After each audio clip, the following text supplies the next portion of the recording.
May 6, 2013, and the gritty heartland city of Cleveland is about to witness a miracle. Help me, I'm Amanda Berry. I've been kidnapped and I've been missing for 10 years and I'm here, I'm free now. Amanda Berry, abducted just a day before her 17th birthday, but she did not escape alone. 2 other young women were found that day. Gina DeJesus returns here. She is indeed home. Gina DeJesus, kidnapped at the age of 14, and Michelle Knight, never even known to be missing. Police arrested who owns the home is 52. Their abductor was a deranged school bus driver named Ariel Castro. But through the years of their captivity, they held on to one conviction: that their families would never give up on them. 10 years later, that faith brought them home. The story in their book begins this way. Now we want the world to know. We survived. We love life. We were stronger than Ariel Castro. Good evening, I'm David Muir, and welcome to 2020 Saturday. And I'm Elizabeth Vargas. We're about to take you on an amazing journey of resilience and faith.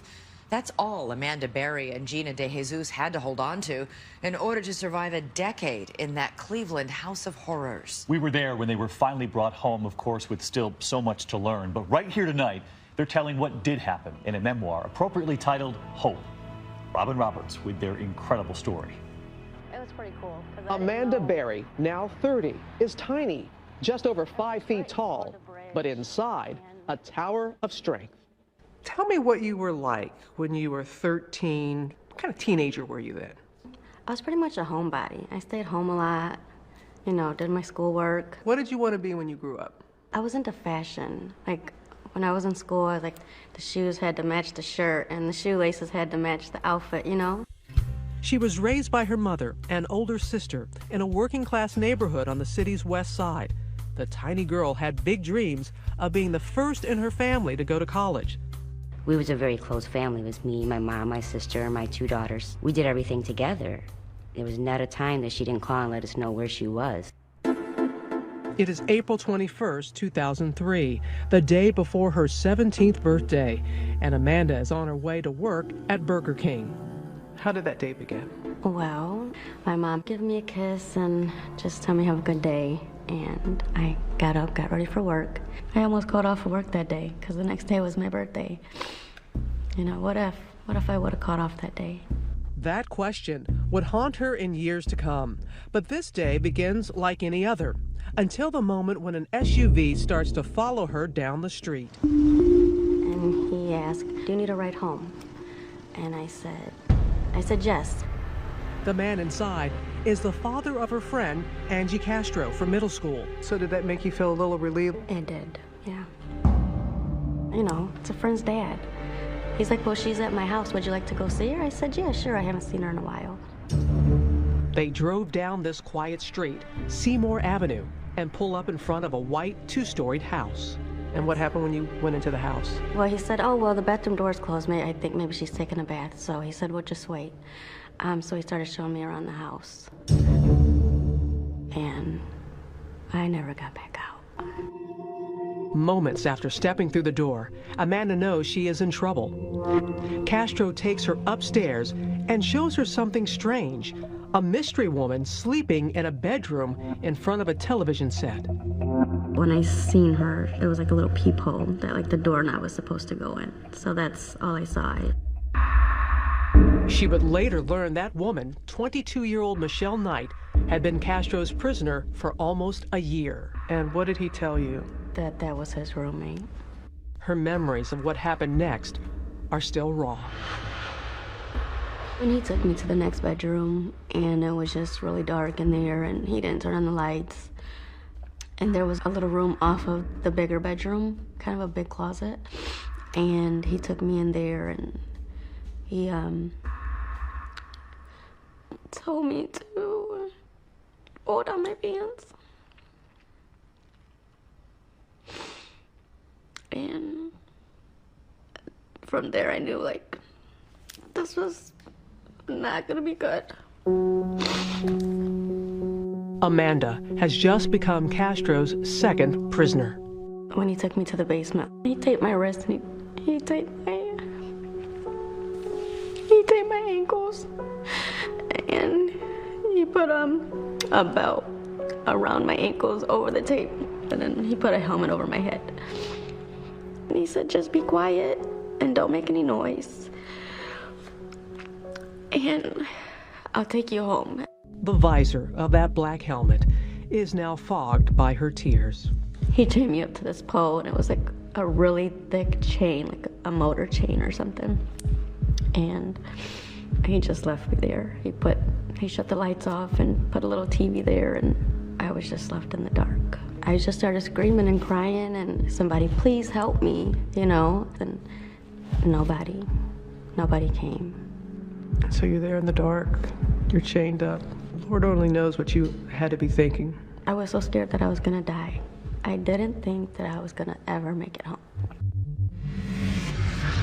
Just a 10-minute drive away, her sister Beth is worrying about why Amanda never came home, so her mother calls the police. We left her a message. By the third phone call with no answer, we knew something was wrong because 90% of the time she's going to answer that phone. The neighborhood around Amanda's home becomes ground zero for the investigation. FBI Special Agent Tim Kalanick, head of the Violent Crimes Unit, knows that the road ahead is far from easy. Missing person cases are probably the most difficult cases that we work. And the reason is it really is the needle in a haystack. You're looking for that piece of evidence. You know, some unusual person walking down the street, an unusual vehicle. All across the city, the news of her abduction makes headlines as the search for the missing teenager begins. And in that White House on Seymour Avenue, Amanda is watching her mother, her sister, her own story slowly unfold in the bitter grays of a tiny black and white TV. Keep her going on the news media, any flyers I can do. I wanted her to know that we was fighting for her and we wasn't going to give up until we knew where she was or what had happened. What went through your mind when you were watching that as you were chained? That kept me going. And I said, you know what, I'm gonna make it home to you. As long as you fight, I'm gonna fight. It is day 4 of Amanda's abduction. Castro has moved her to an upstairs bedroom, chaining her to a radiator. The hours are crawling by. The loneliness, the isolation, Amanda, that you must have felt. How did you deal with that? Well, the first week I was there, it was really tough. So I asked for maybe a coloring book and something I can write in a journal or something. The first thing he gives her is a diary with a tiny lock and key. Her first entry, written by the flickering light of the television. I just can't wait to go home. I'm 17 now, but don't have a life. But he told me I'm young and I will go home before summer, another 2 months. It would be 10 years before she would return home. When we come back, Amanda's private diary, her secret code to trap him, next. .2020 Saturday continues with Captive. Once again, Robin Roberts. This is a scale model of Ariel Castro's house. 1,400 square feet, 4 bedrooms, and 1 bathroom. Amanda was first held captive down in the basement, then moved to the 2nd floor and chained in the main bedroom. Just steps down the hall, Michelle Knight, Castro's first captive, lived in a second tiny bedroom. On the surface, the house didn't draw a second glance, but concealed inside 2207 Seymour Avenue is a bunker of chilling magnitude. There were doors that were put on the windows, completely covering the windows so no light could come in. The bolts that held those doors on the wall were sheared off. There was no way they could get at them, and those were even behind plexiglass. Its owner, Ariel Castro, is 5 feet 7 inches tall and a recluse. His only known hobby, playing weekend gigs at local jazz clubs. On the outside, he appeared very normal. He might be the last one you would suspect of wrongdoing. But the school bus driver is a man with a past. He has a former wife, 4 children, and a history of brutal violence. She and her children moved out of the house fleeing Castro's violent rage. He hated women. He beat his wife so badly, he stomped on her head, he broke her teeth, he broke her bones. From the beginning, Amanda could sense the uncontrollable anger within. He was very intimidating. He was very scary. His voice was mean and like deep, and if you ever looked into his eyes, they were like black, like he had no soul. It is April 27th, 2003. 6 days into captivity, and Amanda is still chained to that radiator in the second-floor bedroom. My chain is actually a few different chains linked by padlocks. It stretches 5 feet from the radiator to my stomach. 5 feet has become the size of my whole world. Can you describe what it was like to live chained like that? It was really hard going to sleep at night. You know, if you wanted to toss onto your back, you couldn't do that. You would have to take the whole chain and move it to the front of your stomach so that you're not laying on the big lock on your back. Her tiny room, about the size of a closet, is dark and filthy. The mattress was old and nasty. It was just disgusting, and the bucket to use the bathroom, that smelled horrible.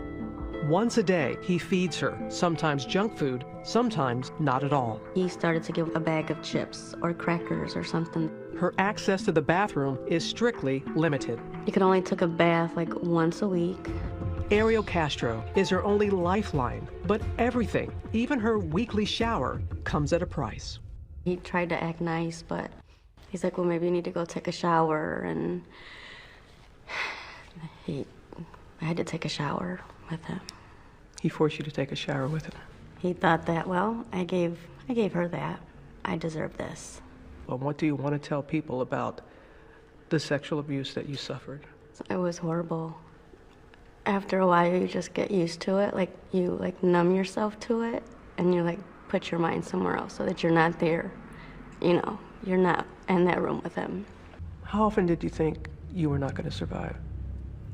Oh, there was plenty of times when I just never knew why is he keeping me here? Is it, one day when he's done with me, he'll kill me and get rid of me. Yet, what Amanda now knows of Castro's brutality strengthens her conviction to survive. I realize I have a mission. This man enjoys hurting women, and I want people to know it. I don't want him to get away with it. I need to outlast him. She keeps a record in code in her diary. Hidden testimony against Ariel Castro. 1X, 3, 4. Each entry, a daily record of rape. You would actually put how many times he was assaulting you? I would always write these numbers at the top of the pages because I felt like, one day maybe authorities will get to read it and he'll be punished for what he did. She's disturbed that Castro calls her his temporary wife. He would try to hold hands with me. It would just make me sick because he would fall asleep, and so I would take my hand away from his hand, and I would scoot to the very edge of the bed, but I couldn't go too far because of the chain. Amanda has been missing for a week when her family receives a late-night call. It is Castro taunting them using Amanda's cell phone. He called and said, I have Mandy, which nobody called her Mandy, but who knew her. She wants to be with me, we're married. Well, we kind of just sat there we know she's not married. We knew definitely that it was foul play. Making that call on Amanda's phone was a near miss in the case, leading authorities to within 2 blocks of his house. In 2003, the FBI was just starting to develop technology that could track a cell phone's location. The intelligence and the information we have indicated that Amanda's phone was used in about a 30-40 block area. We spent about a week around the clock in that area, hoping that this phone would be used again. But Castro didn't use that phone again, and their one solid lead vanished into thin air. There were very good tips, very good leads that we had to follow up on, and we did follow up on. But unfortunately, the tip that we need just didn't come in. The weeks are slowly stretching into months when Castro makes Amanda a strange promise. He would always tell me when he got another girl in the house that, I'm just looking for another girl, and then I'll take you home. But Amanda knows he's lying to her. She's seen Michelle Knight locked in another room, Though they've never spoken, she knows Michelle is a prisoner too. It was scary because I didn't know if one day we were going to be murdered, when he felt like he was done or he wanted more girls in the house. Like, what was he going to do to us? As the months pass by, Amanda's mother is fighting to hold on to hope. Her daughter's room unchanged since her disappearance. Amanda's Christmas presents still unopened. 4 miles away, in the freezing cold of her room, Amanda fills the empty hours by writing in a diary, hundreds of pages in notebooks, on napkins, and even on fast food bags. So you'd get a bag like this, you'd bring back something home. What would you do with it? You would just go all the way around. There we go. Voila. There's your paper. How many days could you get into this? Oh, that could last a good week if you needed it to. Amanda has been a prisoner for almost a year when Castro goes on the prowl again, hunting just 5 blocks away from the street where he kidnapped Amanda. On this day, the young girl who catches his eye is 14. Her name, Gina De Jesus, and she's one of his daughter's closest friends. He pulls over to me, and then I got in the car, and then he would say he's gonna turn around, and he never turned around. Gina De Jesus is about to become Castro's 3rd victim. Stay with us. 2020 Saturday continues with Captive. Once again, Robin Roberts. Her spirit is in her smile. Gina De Jesus, age 14, the baby of the family. She loves to dance. I like you. Now 26, she still has the sweetness of the 14-year-old girl she once was. What are words that describe what kind of 14-year-old you were? Outgoing. I like to go outside and hang out with my friends, go skating. What dreams did you have for yourself? I wanted to become a lawyer. Why? I don't know, I think it was fun to win cases. Gina grew up on the rough side of a hard town, the youngest child of 3. She was a slow learner in special education classes, and from an early age, her mother, Nancy Ruiz, always taught her to be wary of strangers. But young Gina was no match for Ariel Castro. Tell us about that day you were with his daughter. Yes, Arlene Castro. Did you have any idea what kind of man he was? No. I just knew that that was her father and my dad was friends with him. Gina is heading home from school with her friend Arlene and gives her some of her bus money to phone home. We were talking about what we wanted to do because it was Friday. And then I was like, you could come over. And then she asked her mom, and her mom says no. She went the other way, and then I went the other way. Now short on bus fare, Gina starts the long walk home when suddenly that maroon SUV pulls up at the curb. It's Arlene's father.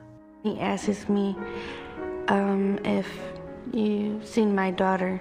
I said, yeah, she's right around the corner. And he was like, can you help me find her? And I said, sure. When they arrive at the house, he invites her in. I was sitting there, and he's like, starts to touch me and stuff. And then I'm like, what are you doing? You can go to jail. And then he just switches up like, well, okay, you're gonna go home now. He said, but you can't go through the same door you came in. He leads Gina down into his basement, then grabs her and begins to chain her. He didn't make it tight enough, so I threw it over and then I tried to run, but he sat on my back. And then I just start kicking him. I kicked him and I bruised him really bad. As Castro overpowers the tiny girl, she starts screaming for help. Nobody could hear me. The radio was too loud. He always had that radio up so the neighbors can hear. He had 2 radios up. He had one in the basement and one in the living room. Help was only 2 miles away if Gina's parents only knew where to start. I went searching everywhere. Dumpsters, schools, empty buildings. The police feverishly search for clues, now suspecting that there is a serial criminal on the loose. By air, on ground, every inch of Cleveland's west side under the microscope. For the first few weeks, Gina is traumatized by Castro's disturbing behavior. He would take my hair and like put it in his mouth. I don't know why he did it, but it was gross. When was the first time that he took advantage of you? May 7th. She still remembers the exact date, but it's still too painful to say more. What are you comfortable in sharing and telling us about that? I'm not comfortable. During her first few days in captivity, Gina watches stories about her own kidnapping and begins to suspect that she is not Castro's first victim. I kept watching the news after a while. Renewed hope that Amanda Berry will soon come home. I was like, did you take Amanda?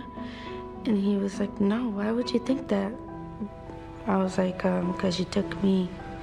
1 month later, he admits the truth, allowing the girls to meet for the first time while watching their families on America's Most Wanted. I started calling friends after friends. They said they did not see her. So what was your initial feeling that, oh my goodness, there's 2 others, that I'm not the only one in here? He's got 3 of us. There's something wrong with this man. With 3 women now imprisoned in the house, each in separate rooms, Castro seemed to be creating a strange polygamous version of his ideal family. What was the relationship like with you and him? I couldn't stand him, but I couldn't like show it all the time. I had to act like I liked him, and we were friends. He deluded himself into thinking that he was leading a normal life with these women. He was providing for them. They had a little family, which is crazy, but that's the way he thought. At first, Gina is Castro's new favorite. He seems to treat me better than the other girls. I wonder if he's kinder to me because I'm the new girl. And I wonder what happens when I'm not new anymore.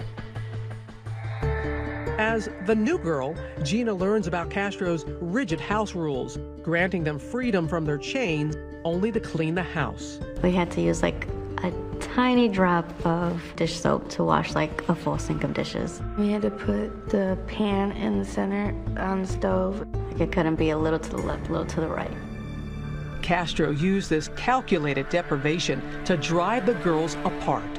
When you have very little, you can become jealous. Yeah. What were you jealous of? It could be from getting more food, less food, different clothes. I mean, it was just simple things. But when you don't have anything, you're like, well, why don't I have that? I want that.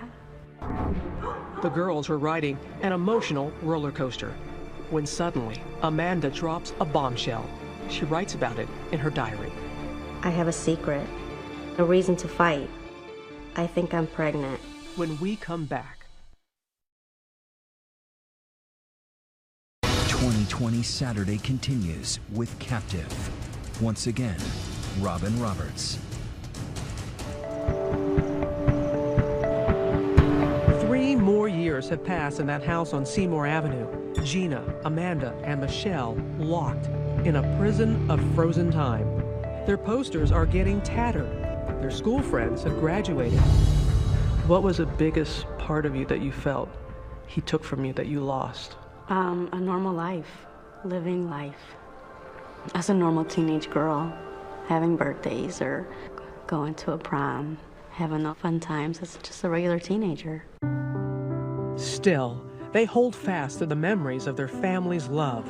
Ironically, Castro gives the girls this stencil. They trace the word hope to ward off despair. I got that when he went to the yard sale, and I thought it was so random. What did it mean to you? It gave me hope to come home one day.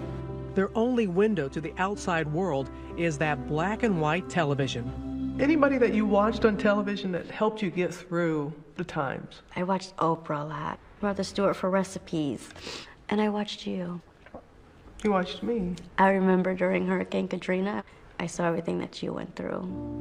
Robin Roberts is live in the heart My of the family had barely survived the hurricane's devastation. Gulf Coast. Mom's okay, sister's okay? They're all right. I gotta say, Amanda, you saying that?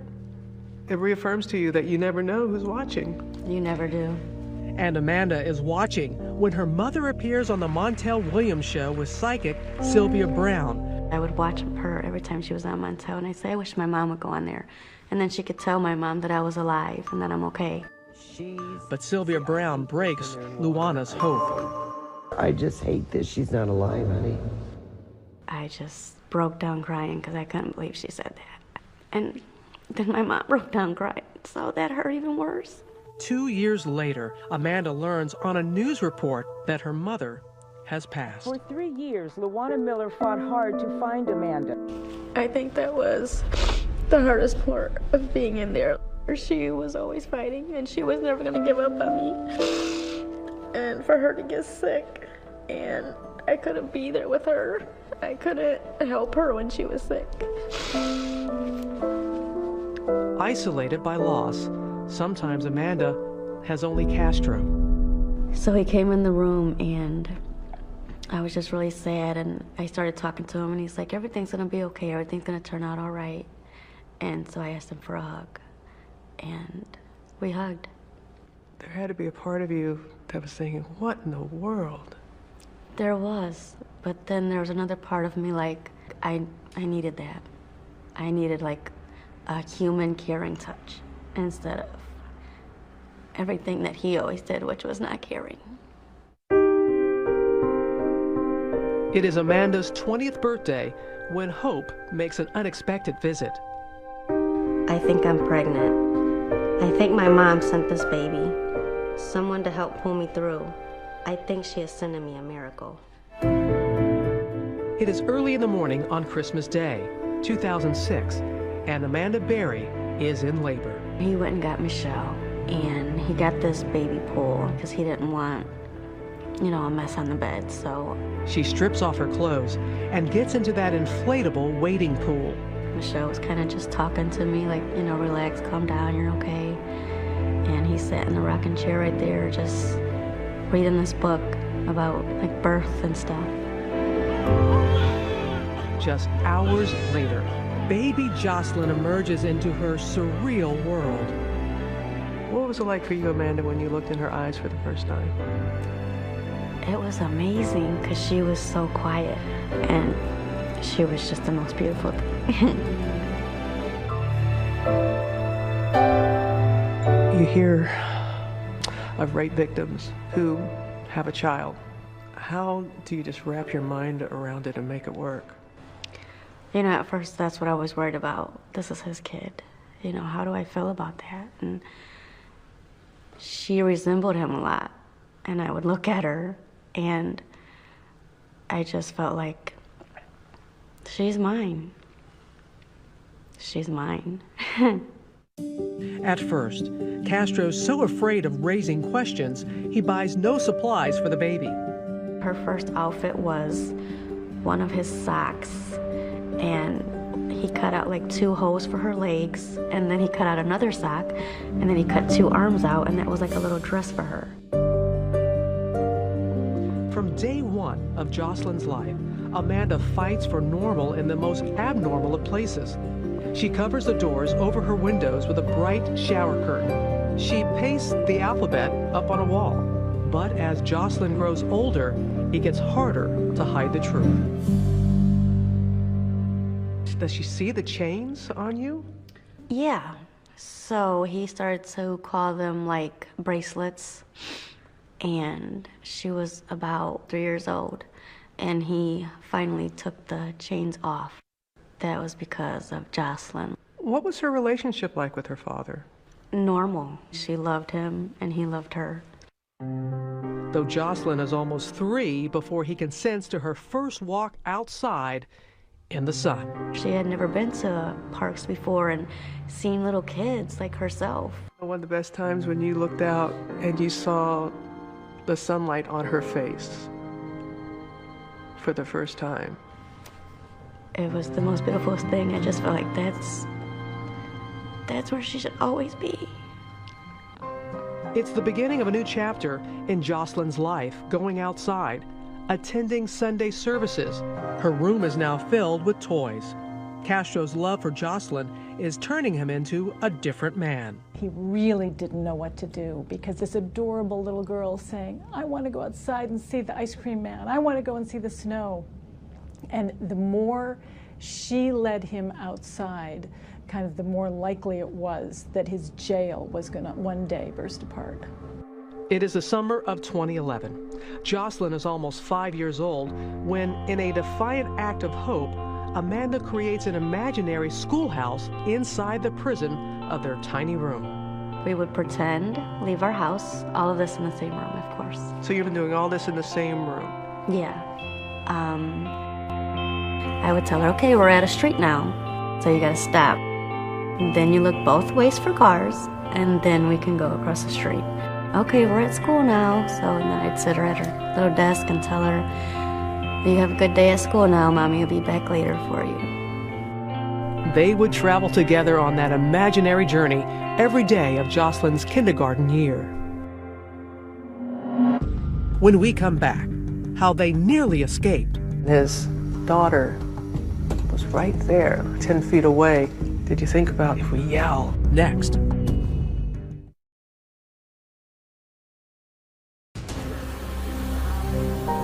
Though the house was a fortress and the girls, for years, locked and chained, the question that many may ask is, why didn't they run?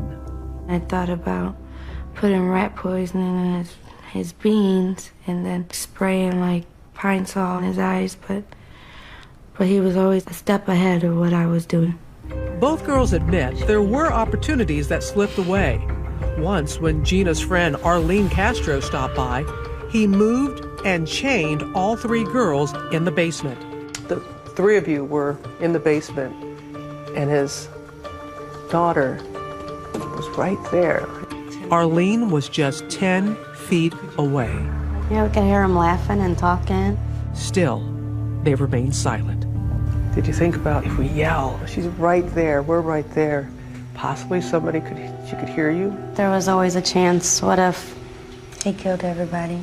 The daily abuse was agonizing, but the unknown even more terrifying.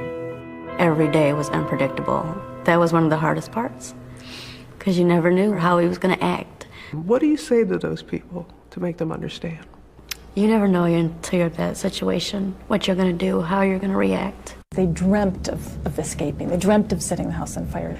But if I get caught, I just can't bear any more pain.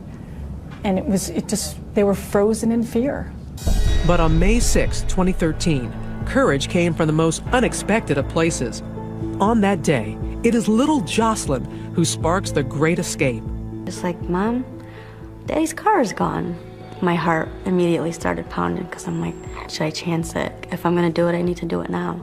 Amazingly, she finds her bedroom door unlocked. This is the one time that your room was not locked. Never before in 10 years has that happened. She races downstairs. The front door is open, but beyond it, a second door padlocked shut.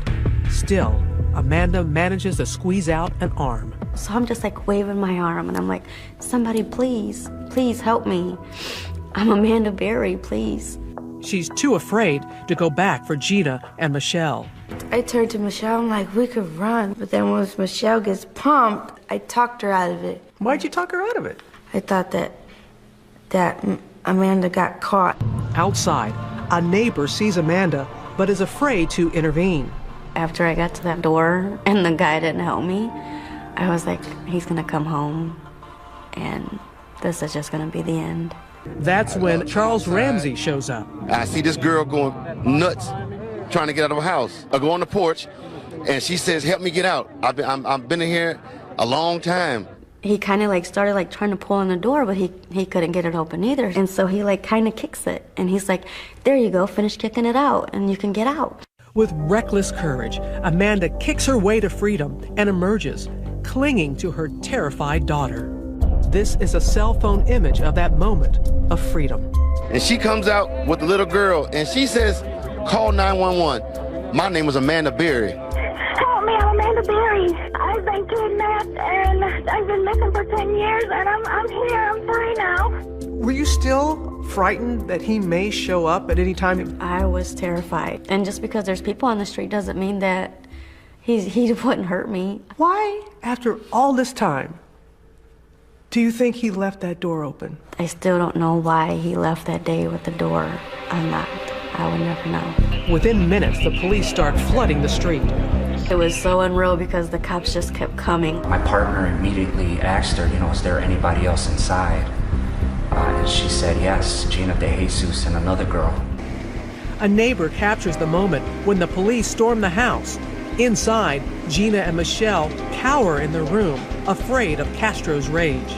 And I'm like, oh, we're next. He's coming for us, so close the door. They yell police, and then Michelle swings the door open and just runs out there and hugs him. She jumped onto me. She's like, you saved us, you saved us. And I'm holding on to her so tight. In tears, Officer Anthony Espada looks up and sees Gina, unrecognizable after losing 30 pounds. I just look at her and I asked her, what's your name? She said, my name is Georgina DeJesus. We found them.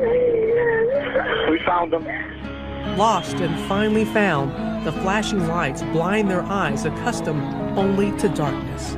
Once I saw that, I'm like, this is it. I think we're free now.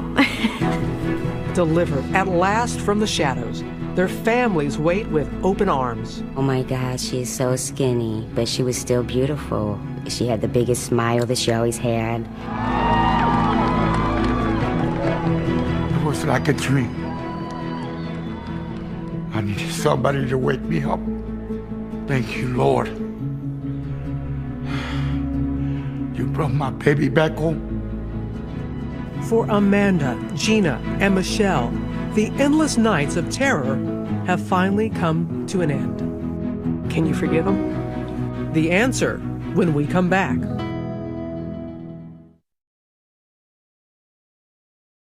.2020 Saturday continues with Captive.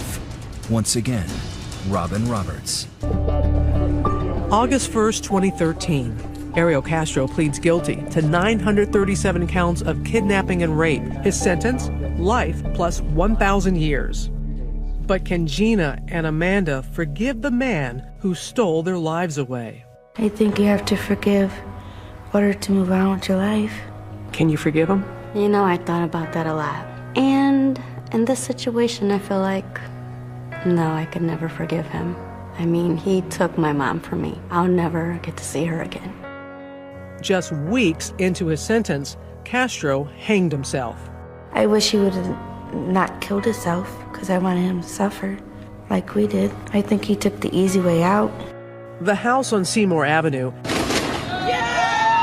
has been demolished, torn down by the state to prevent it from becoming a morbid curiosity. It took less than 1 hour to erase a 10-year-old nightmare. You cried. I think it was like tears of happiness. Everything bad that happened in that house, now it's gone.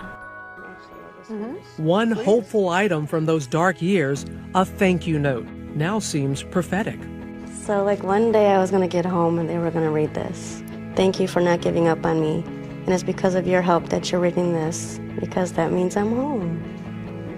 I think this is in part what brought you home. To Amanda Berry, Gina DeJesus, and Michelle Knight, 3 extraordinary women. And what about Michelle Knight, the third woman imprisoned in that house? We don't really keep in touch, but I just wish her the best. For Amanda and Gina, survival has sweetened the taste of freedom. And how's your life now? It's great. I can walk outside when I want. I can take my daughter to school. I can go to my friend's house. I can eat what I want. I'm going to school now.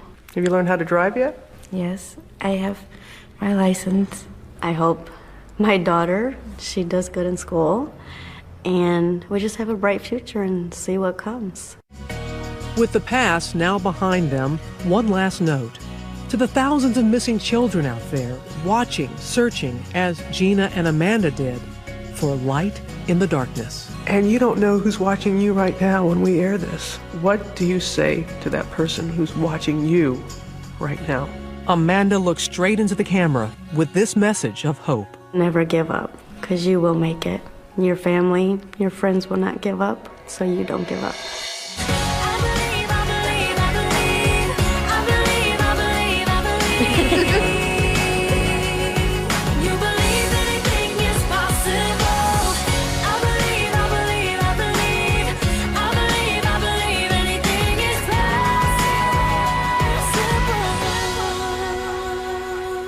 Both Gina and Amanda have now received honorary degrees from their high school, and Amanda tells us that little Jocelyn is excelling in school. Their book, Hope, a memoir of survival in Cleveland, has just been released in paperback. If you think you have information about a missing or exploited child, contact 1-800-THE-LOST. Thank you so much for watching tonight. I'm Elizabeth Vargas. And I'm David Muir. Elizabeth and I will see you right back here for 2020 next Friday. Until then, have a great week ahead.